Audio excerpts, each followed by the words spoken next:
Hey everyone, here is the $500,000 question, $1,000,000 question.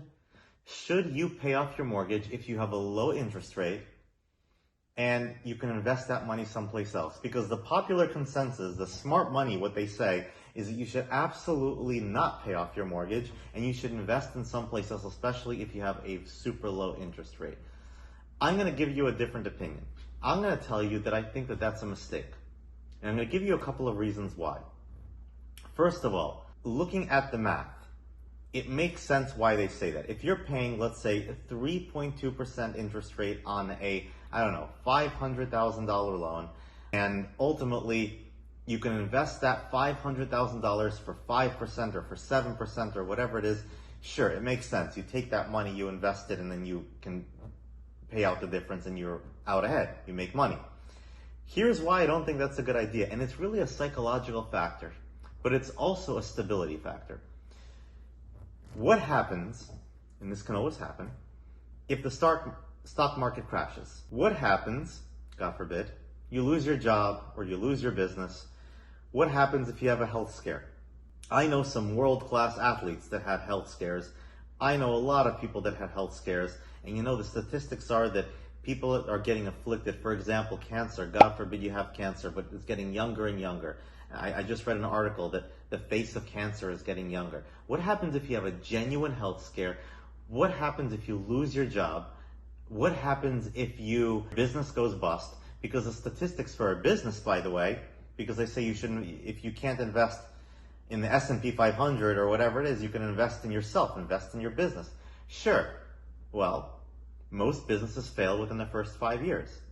Even the most successful entrepreneurs, and I represented a lot of them as an attorney, even the most successful entrepreneurs had businesses that failed. It just happens. You learn your lesson.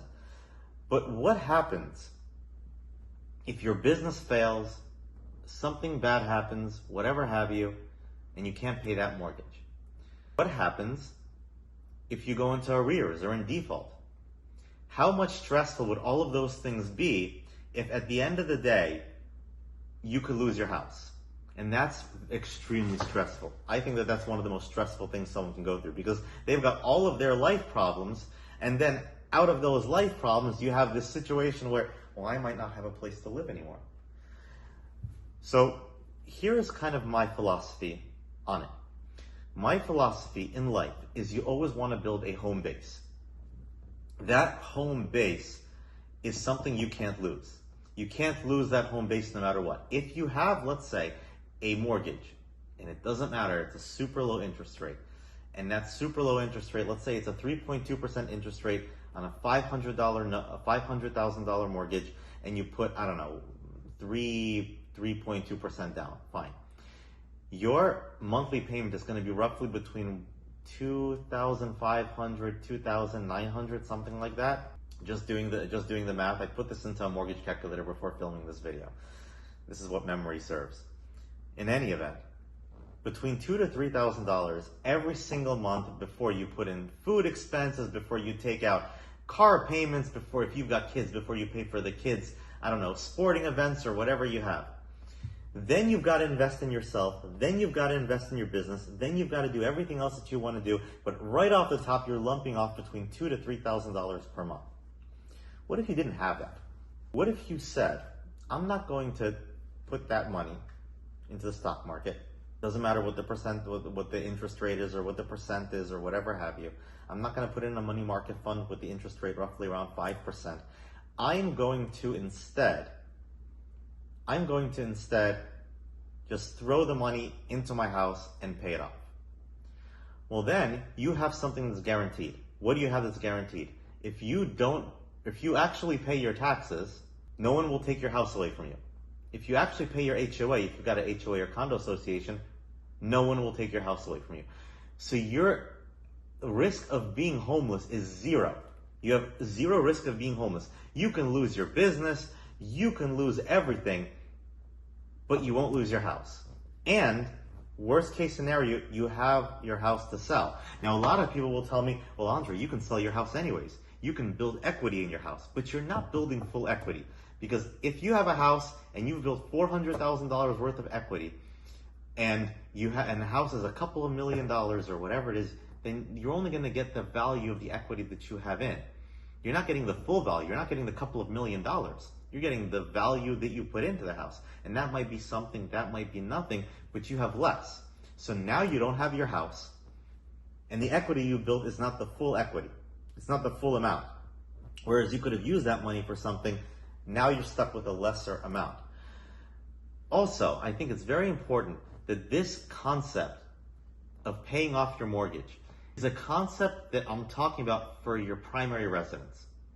It's not a concept for your rental house. It's not a concept for if you buy multiple units and then you rent one of them out or anything like that. It's not a concept for a business plan.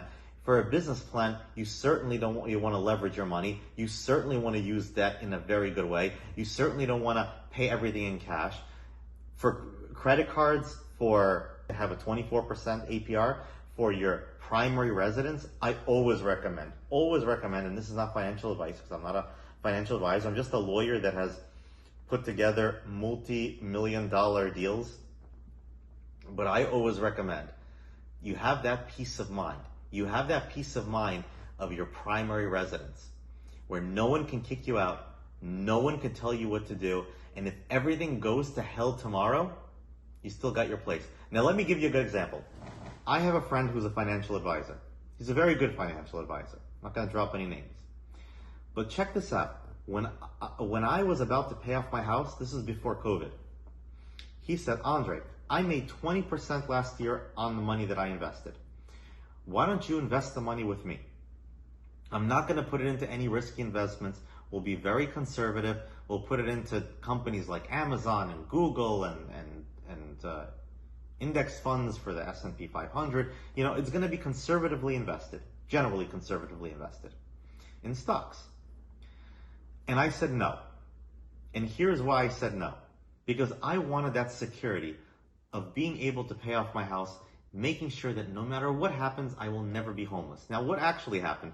What happened was the stock market tanked, COVID hit, no one knew what they're doing, and home prices went through the roof. So I actually made more money on my home than I would if I had invested in the stock market. Now, no one is a fortune teller. No one could have told me that would have happened. Maybe the stocks would have went up another 20%, but I'm taking a risk with money that I should be making sure that my family is secure.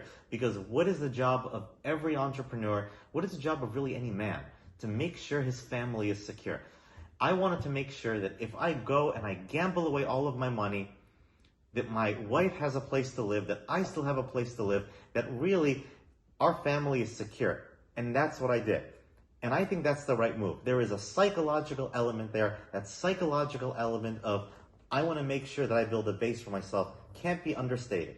And that's really the premise of everything. That's the premise, is to build a foundation from which you can grow. Now that I can't possibly lose my house, I can go invest money into my business, into multiple businesses. I can invest money in the stock market. I can invest in this Bitcoin ETF. I can do whatever I want because I know that if I lose it all tomorrow, I won't lose my house. And if I need money, if I need cash, then I can either pull it out of my home or I can sell my home for the full value of my house. So that's what I really think.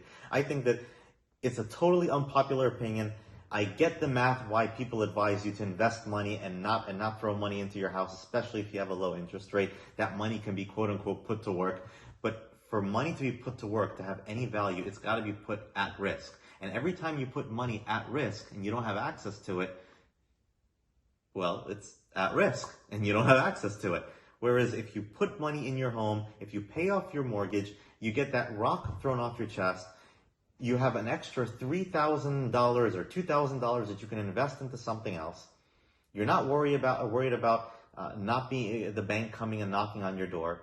You're not worried about turning down opportunities that you would otherwise have agreed to if not for that premise. And at the end of the day, don't forget, super important, the job of anyone is to protect their family. And what better protection for your family is that we can screw up everywhere in the world on everything we do, make every single wrong decision we can possibly make, and still not be homeless. I think that's the takeaway. So let me know what you think. Let me know if you have a difference of opinion. You probably have a difference of opinion, but let me know. Talk to you soon. Subscribe. Tell me what you want to see more. I'm happy to bring it to you. See you later.